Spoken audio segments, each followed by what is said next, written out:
কাছে এটাই হচ্ছে বাসন্তী দুর্গাপূজা, আসল পুজো। ত্রেতাকালে সমাধি বৈশ্য রাজা সুরত একজন রাজ্য থেকে বিতাড়িত আর একজন তার পরিবার থেকে বিতাড়িত হয়ে এরা ঘুরছিলেন। ঘুরতে ঘুরতে মেধসমণির আশ্রমে এরা যান। মেধসমণির আশ্রমে গিয়ে এরা তাদের দুঃখ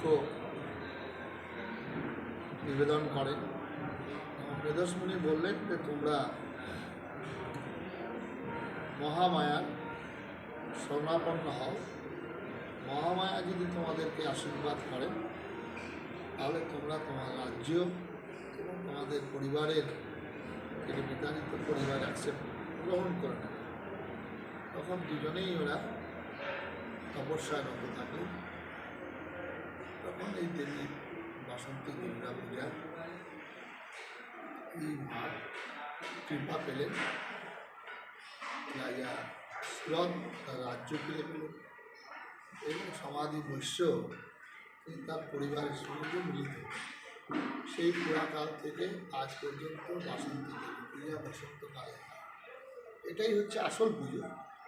পরবর্তীকালের আমাদের যেটা দুর্গা পূজা বাংলার বুকে বিশেষ করে প্রাধান্য পেয়েছে, এটা হচ্ছে আমাদের শরৎকালের পুজো। তার জন্য এই পূজাকে অকাল বোধন বলে পরিচয় হয়েছে বাঙালিদের কাছে। যদিও এটা বাল্মীকি রামায়ণের উল্লেখ নেই, যেহেতু রামচন্দ্র এটাকে করেছেন, ভগবান রামচন্দ্র আমাদের কাছে। আর এই যে শরৎকাল, এটা বাংলার যে ওয়েদার, সেই ওয়েদারের সঙ্গে আমাদের খুব সুন্দর একটা সম্পর্ক তৈরি হয়েছে, যার জন্য এটাতে আমরা এই উৎসবটাকে জাতীয় উৎসব বলেই বাংলার ঘরে আজকে পরিচিত হয়েছে। এবং এই বাসন্তী দুর্গা পূজা আর খুব কম হয়, কিন্তু শরৎ পুজো এই অকাল বোধনটা বেশি। এবং এখানে আমরা মাকে আমাদের পরিবারের, যেমন মা আসছেন বাপের বাড়িতে এবং বাপের বাড়ির সাজে সাজে রব মেনকা দিয়ে ঘোমটা এই যে গাছগুলো তৈরি হচ্ছে, এবং সেই অনুসারে মা আসছেন তার ছেলে মেয়েদের নিয়ে বাপের বাড়িতে। এবং সেই সঙ্গে বাঙালিদের এই পারিবারিক একটা মেলবন্ধন, এটা হচ্ছে আসল ব্যাপার, যে আমাদের আত্মীয় স্বজন বন্ধু বান্ধবদের একটা মিলন হয়, একটা ছুটি পাওয়া যায়, সেই ছুটিতে আমরা একসঙ্গে মিলিত হই। এটা অকাল বোধন থেকে আমাদের প্রাধান্য এই বাংলার এই পুজো, এই আমাদের দুর্গা পূজা। ঔরঙ্গাবাদে আমাদের তখন ভারত সেবাশ্রম সংঘের বিভিন্ন জায়গাতে পুজোকে কেন্দ্র করে আমরা একটা মিলিত হওয়ার হয়। দুর্গা পূজায় আমরা সবাই বেনারসে যাই, কাশীধাম। সেখানে আচার্য স্বামী প্রণবানন্দজি মহারাজ নিজেই ওটা প্রবর্তন করেছিলেন, কাশীধাম দুর্গা পূজা। এবং সেটা শক্তির আরাধনা, হিন্দু জাতির ভিতরে শক্তির জাগরণ, শক্তির প্রচার করার উদ্দেশ্য নিয়ে সেখানে দুর্গা পূজা করেছিলেন। দুর্গা পূজায় মা দুর্গার মধ্যে মৃন্ময়ী মূর্ত দিয়ে চিন্ময়ীর সাধনা করেছেন, ধ্যান করেছেন। এবং সেখানে দুর্গা পূজা বাংলাদেশে যে হরবিলাস কল্যাণী দুর্গা পূজায় সেখানে মার আশীর্বাদ পেয়েছেন, মা দর্শন করেছেন মাতৃ। তারপর থেকে আমাদের বিভিন্ন জায়গায় দুর্গা পূজা এখন চালু হয়েছে। বাসন্তী পূজা তখন আমাদের সেবাশ্রম সংঘে মালদায় আর এক ঔরঙ্গাবাদ আর মহিষাদল। কারণ এই পুজোর সময় আমাদের অন্যান্য পুজোর পালন থাকে না, যার জন্যে এই পুজোকে কেন্দ্র করে ঔরঙ্গাবাদে একটা এখানকার জাতীয় উৎসবে পরিণত হয়েছে। হাজার হাজার মানুষ আসেন বিভিন্ন গ্রাম শহর থেকে। আর পূজ্য স্বামী হিরণময়ানন্দজি মহারাজের প্রবর্তনে, এই পুজোর প্রচলনে, এই পুজোকে কেন্দ্র করে আমাদের 5 দিন যাবে। প্রথম দিন একটা আদিবাসী সম্মেলন, যারা আমাদের আদিবাসী, যারা বনবাসী, যারা গিরিবাসী, তাদেরকে নিয়ে আসা হয়। এই পুজোকে কেন্দ্র করে তারা আসেন, তারা আমাদের সঙ্গে যুক্ত হন। এটা আমাদের মধ্যে বাঙালি আর আদিবাসীর মধ্যে বিভাজন করেছিল আচার্য স্বামী প্রণবানন্দজি মহারাজ। তিনি এই কাজটি করেছিলেন, যার জন্যে আমাদের হিরণমহেন্দ্র স্বামীজি এটা ঔরঙ্গাবাদের বাসন্তী পুজোটা বিরাট প্রভাব বিস্তার করে। এবং মুর্শিদাবাদ জেলায় সাগরদিঘি, নবগ্রাম দুটো ব্লক হচ্ছে আদিবাসী। আমাদের আদিবাসী ছাত্র যুবকরা এখানে থাকে, তার লেখাপড়া শেখে, যার সুবাদে আদিবাসীদের মধ্যে আমাদের মুর্শিদাবাদ জেলায় একটা বিরাট প্রভাব হয়েছে। এই মহামিলনকে কেন্দ্র করে আমাদের হাড়ি মুচি মাতরডোম, যেমন আমাদের সমাজের নিম্ন শ্রেণীর মানুষ আসছে, সেই সঙ্গে শিক্ষিত উচ্চ শ্রেণীর মানুষ এখানে আসে। এখন আমাদের বাসন্তী পূজার সঙ্গে দুর্গা পূজার সঙ্গে যেটা সব থেকে সিগনিফিক্যান্ট, যে এখানে ব্রাহ্মণ মহাশয়, কার্তিক হচ্ছেন এখানে ক্ষত্রিয়, এবং লক্ষ্মী হচ্ছেন বৈশ্য, গণেশ হচ্ছেন শূদ্র। এই চারের সমন্বয়, যেটা গীতাতে বলছেন চতুর্বর্ণ ময়া সৃষ্ট গুণকর্ম বিভাগস্য, এই গুণ কর্ম অনুসারে আমাদের এই প্রতিমার সঙ্গে দর্শন করলে এখানে আমরা পাই আমরা ব্রাহ্মণ ক্ষেত্রে বিশ্বের মিলন হয়েছে। তার সঙ্গে সঙ্গে আবার আমাদের পশু পাখি, যেমন বাহনগুলো এমনভাবে আমাদের মনের ঈশ্বর চিন্তা ভাবনা করেছেন, এই বাহনগুলোর সঙ্গে আবার অনেক বৈজ্ঞানিক যুক্তি আছে, তার সম্পর্ক আছে। আবার এর সঙ্গে কলামের মধ্য দিয়ে যে 10টা গাছ, 9টা গাছের মতো, এবং এক একটা গাছকে এক একটা দেবীর উৎসাহী রূপ করা আছে। এটাই হচ্ছে আমাদের সনাতন হিন্দু ধর্মের মানুষ, ভক্তিপূর্ণ মানুষ, ধর্মপ্রাণ মানুষ। এই গাছটাকে আঘাত করলে এই দেবীকে আঘাত করা হবে, এই গাছটাকে করলে এই দেবীকে আঘাত করা হবে, এই চিন্তাধারা নিয়ে এটা করা হয়েছে।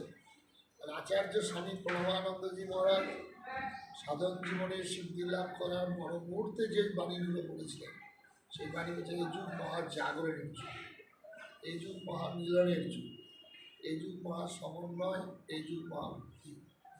সেই নিয়েই ঔরঙ্গাবাদ এবং অন্যান্য জায়গায় যে ভারত শাসন সংঘ কাজ করছে। প্র্যাকটিক্যালি ঔরঙ্গাবাদে আরেকটি ব্যাপার হয়েছিল, যেটা এখানে পূজাকে কেন্দ্র করে কোনোদিনই এখানে গোলমাল হয়নি, কিন্তু রাস্তার ধারে অনেকগুলো মসজিদ আছে, প্রায় 4-4টে মসজিদ পড়ে। এখানকার আর্থসামাজিক, এখানকার মানুষের সহ অবস্থান, তাতে কোনোদিনই আমাদের এই মসজিদের সঙ্গে আমাদের পূজা পাঠ অনুষ্ঠানের কোনো রকম বাধা বিঘ্ন সৃষ্টি হয়।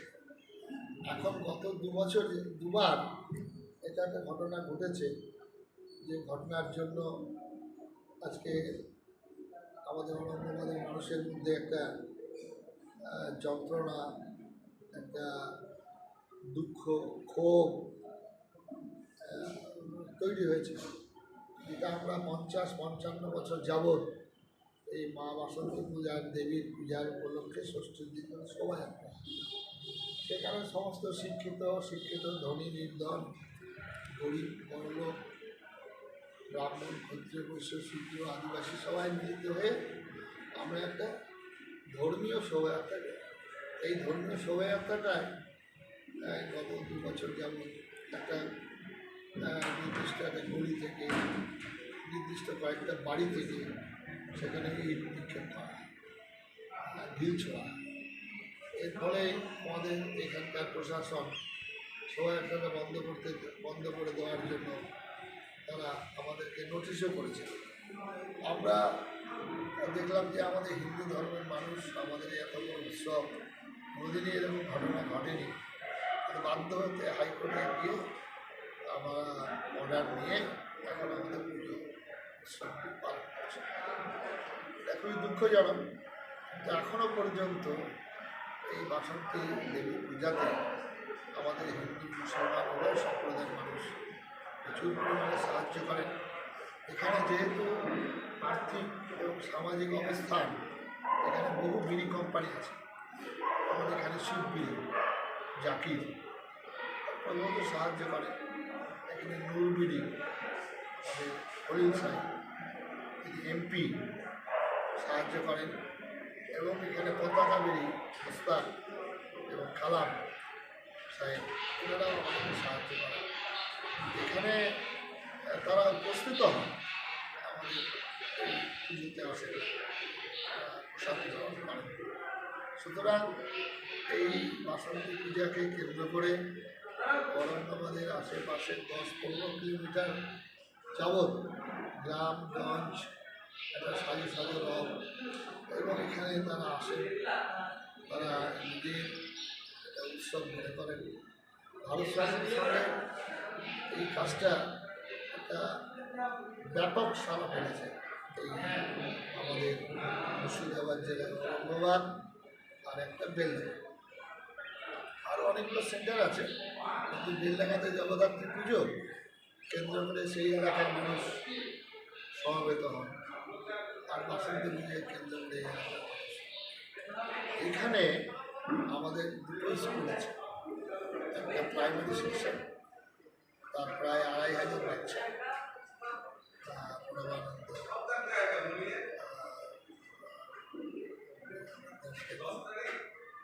প্রাইমারি বিভাগ, আর একটা হাই স্কুল। তারপরে এখানে আমরা বর্ষার সময়, শীতের সময় কিছু শীত বস্ত্র দিই, পূজার সময় কিছু আমরা দিই। আবার আমাদের এইসব স্কুলে পড়তে পড়তে এসব গরিব ছাত্র ছাত্রী তাদের সেই টিউশন ফিসটা আমরা ফ্রি করে দিই। তো এটা আজকে এত মুসলিম ছাত্রছাত্রীদের মধ্যে মুসলিম সংখ্যাই 80%। আমাদের বেলডাঙ্গা জগদ্ধাত্রী পুজো, আগে জল বলতে আশ্রমের জলটাই সবাই গ্রহণ করতো, আশেপাশে সব পায়। এখন পঞ্চায়েত এবং সরকার ধরল, এখন তারা বিশুদ্ধ জল পাচ্ছে। সুতরাং আমাদের আশ্রমকে কেন্দ্র করে এখানে সমস্ত সহাবস্থানের একটা অপূর্ব নিদর্শন আমাদের ঔরঙ্গাবাদের। তাই আমি সবার কাছে অনুরোধ করব, সামনে রামনবমী আসছে, এই রামনবমীর নিঃসন্দেহে একটা হিন্দুদের উন্মাদনা এসছে তার শৌর্য বীর্যের জন্য, এবং রাম যেহেতু আমাদের মনে প্রাণে মিশে আছে, মাটির সঙ্গে মিশে আছে, তাই হোক। আমি সন্ন্যাসী হিসাবে অনুরোধ করব, নিশ্চয়ই শোভাযাত্রা শান্তি বজায় রাখা, অপর সম্প্রদায়ের কাছে অনুরোধ করব, ধর্মনিরপেক্ষ দেশ যদি সত্যিই হয়ে থাকে তাহলে এখানে আজান হবে, হরিনাম হবে, বাধা নেই। সেই সঙ্গে সঙ্গে আমি অন্তত আমাদের সনাতন ধর্মপ্রেমী যারা আজকে অতি উৎসাহ নিয়ে রাম মন্দিরে আমাদের রামনবমীর মিছিলে যোগদান করবেন, সেই সঙ্গে সঙ্গে রামচন্দ্রের জীবন এবং তার আদর্শ কিছুটা আমাদের পালন করা দরকার। রামচন্দ্রের জীবন এবং আদর্শকে যদি আমরা পালন করি তবেই ঠিক রামনবমীর উৎসব উদযাপন সার্থক হবে, হইচই হবে, নেতা হবে। নমস্কার। এটা খুব